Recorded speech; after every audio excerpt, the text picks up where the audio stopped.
고린도전서 7장 1에서 9절 말씀입니다. 7장. 너희가 쓴 문제에 대하여 말하면 남자가 여자를 가까이 아니 함이 좋으나 음행을 피하기 위하여 남자마다 자기 아내를 두고 여자마다 자기 남편을 두라. 남편은 그 아내에 대한 의무를 다하고 아내도 그 남편에게 그렇게 할지라. 아내는 자기 몸을 주장하지 못하고 오직 그 남편이 하며 남편도 그와 같이 자기 몸을 주장하지 못하고 오직 그 아내가 하나니 서로 분방하지 말라. 다만 기도할 틈을 얻기 위하여 합의상 얼마 동안은 하되 다시 합하라. 이는 너희가 절제 못함으로 말미암아 사탄이 너희를 시험하지 못하게 하려 함이라. 그러나 내가 이 말을 함은 허락이요 명령은 아니니라. 나는 모든 사람이 나와 같기를 원하노라. 그러나 각각 하나님께 받은 자기의 은사가 있으니 이 사람은 이러하고 저 사람은 저러하니라. 내가 결혼하지 아니한 자들과 과부들에게 이르노니 나와 같이 그냥 지내는 것이 좋으니라. 만일 절제할 수 없거든 결혼하라. 정욕이 불같이 타는 것보다 결혼하는 것이 나으니라. 사랑하는 형제 여러분, 12월 4일 토요일 저녁 묵상에 오신 것을 환영합니다. 고린도전서는 바울이 고린도 교회의 몇 가지 문제점과 질문에 대하여 편지로나마 목회적 가르침을 준 편지입니다. 본장은 결혼에 대한 질문을 받고 응답한 내용입니다. 본장에서 바울은 결혼을 하는 것보다 결혼하지 않는 것이 더 바람직하다고 가르치고 있는데요. 결혼에 대한 이 가르침은 주후 50년대의 시대적 배경을 바탕으로 이해할 필요가 있습니다. 기독교에 대한 제국의 박해가 로마 제국의 박해가 일어나던 특수한 상황과 또한 모든 초대교회 성도들이 주의 재림이 곧 있을 것으로 여기던 때였다는 사실을 인식하고 읽을 때에 바울의 가르침을 올바로 이해하고 올바로 적용할 수 있습니다. 결혼은 본래 하나님의 창조 원리에 따라 세우신 선하시고 복된 법이고 또한 순결한 기쁨의 영원한 근원입니다. 하나님께서는 본래 인간을 창조하실 때에 가정 제도를 동시에 창조하셨습니다. 모든 동물들은 암수를 따로 창조하셨지만 인간은 아담 하나만을 창조하신 후에 아담 안에서 하와를 꺼내셨던 것을 보면 알 수 있습니다. 아담 안에 이미 아내가 처음부터 있었고 하나님은 인간 창조 자체 안에 가정 창조가 되게 하신 것이었습니다. 아담이 동물들의 이름을 지어주면서 짝에 대한 그리움을 깨달은 후에 비로소 하와를 아담 안에서 꺼내어 주신 것으로도 그것을 더욱 알 수 있습니다. 하나님의 가장 놀라운 창조물인 인간을 만드실 때에 결혼을 두 가지 놀라운 축복이 되게 하셨습니다. 그것은 첫째, 거룩한 인간의 결혼은 연합적 존재이신 하나님의 형상을 실현하는 것이다 라는 것과 둘째, 거룩한 가정의 번성은 영원한 복이다 라는 것입니다. 첫째, 인간의 거룩한 결혼은 연합적 존재이신 하나님의 형상을 실현하는 것이다. 네, 이것은 창세기 1장 27, 28절에 보면 알 수 있습니다. 창세기 1장 27, 28절. 하나님이 자기 형상 곧 하나님의 형상대로 사람을 창조하시되 남자와 여자를 창조하시고 하나님의 형상인데 남자와 여자를 창조하셨습니다. 하나님은 몸이 아니시고 남녀가 아니신데 하나님의 형상대로 남녀를 창조하셨습니다. 다음 28절. 하나님이 그들에게 복을 주시며 하나님이 그들에게 이르시되 생육하고 번성하여 땅에 충만하라. 땅을 정복하라. 바다의 물고기와 하늘의 새와 땅에 움직이는 모든 생물을 다스리라 하시니라. 복을 주신 것이 바로 번성하여서 다스리는 것입니다. 복을 주신 것이 번성을 통해서 이루어지는 것입니다. 인간이 범죄 이후에 인간 번성은 곧 범죄의 번성이 되어버렸지만 예수님께서 죄를 대속하시고 부활하신 것은 그리스도를 통한 부활의 소망을 가지게 하셨고요. 부활체는 천사들과 같아서 결혼이 없다고 하셨습니다. 마태복음 22장 30절에 부활 때에는 장가도 아니가고 시집도 아니가고 하늘에 있는 천사들과 같으니라. 자, 이로써 우리가 알 수 있는 것은 결혼은 하나님의 형상의 인간 창조는 인간의 남녀 창조는 하나님의 형상대로 창조하신 것이고 결혼은 결혼을 통한 번성은 하나님께서 주신 복이신데 부활체는 또한 결혼이 없다고 하셨습니다. 이로써 알 수 있는 것은요. 하나님께서 하나님의 형상의 번성을 위해 한시적으로 육체의 때를 주신 것임을 알아차릴 수가 있습니다. 즉 인간 창조는 말하자면 육체를 가진 하나님과 같은 존재인데 결혼으로서 번성하여 하나님 형상이 온 우주를 다스리도록 하신 것입니다.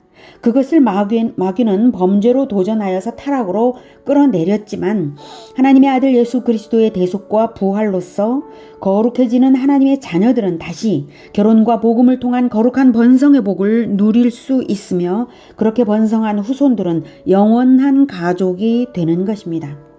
부활 때에는 결혼이 철폐되지만 그리스도 안에서 태어난 모든 가족은 영원한 가족이 되는 것이므로 결혼을 통한 번성의 복은 영원히 누리는 복이 될 것이 분명합니다.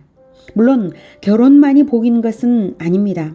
결혼 그 자체만이 복인 것은 아닙니다. 예수님도 결혼을 하지 않으셨고 본질적인 제자화만 남기셨으므로 결혼과 출산은 더 이상 진정한 번성의 유일한 통로는 아닙니다.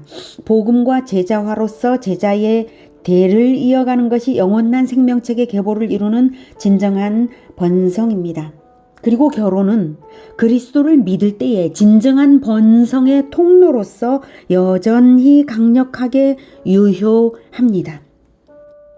그것을 생각할 때에 우리는 바울의 가르침이 진리에 어긋나지 않는다는 것을 알 수 있고요. 그 시대적 상황을 바탕으로 이해하며 이제 바울의 가르침을 보겠습니다. 1절 너희가 쓴 문제에 대하여 말하면 남자가 여자를 가까이 아니함이 좋으나 너희가 쓴 문제에 대하여 말하겠다고 하죠. 글로에의 집사람들을 통해서 고린도 교인들의 질문을 들은 것인데요. 바로 결혼에 대한 질문입니다. 이런 질문이 나온 이유는 그 당시 사회는 극히 방탕했는데 또한 한편에서는 극단적인 금욕주의가 있었고 또 임박한 종말 사상으로 인해서 성도들 중에는 꼭 결혼을 해야 하는가 하는 회의적인 질문이 나오게 되었을 것입니다. 극단적인 방탕과 극단적인 금욕주의와 그리고 임박한 종말 이런 것들을 생각할 때 결혼에 대해서 혼란스러울 수밖에 없었던 것입니다.